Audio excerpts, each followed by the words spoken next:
Hello, in this video I'm going to show you how we can enable and disable, as well as how we can use the one-handed mode on Samsung Galaxy M55 5G.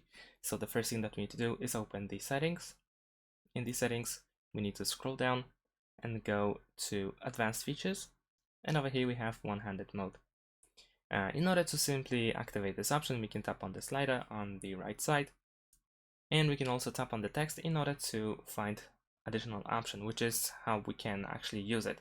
So we have a gesture which allows you to swipe down in the center of the bottom edge of the screen in order to activate the one-handed mode, or you can use a button, which means you need to double tap the home screen. Now I prefer to use the button.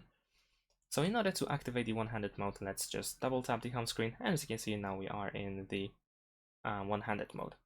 You can double tap the home screen button one more time in order to go back to the normal mode. And that's it. Thanks for watching. Leave a like and subscribe to my channel, and see you in my next videos. Bye.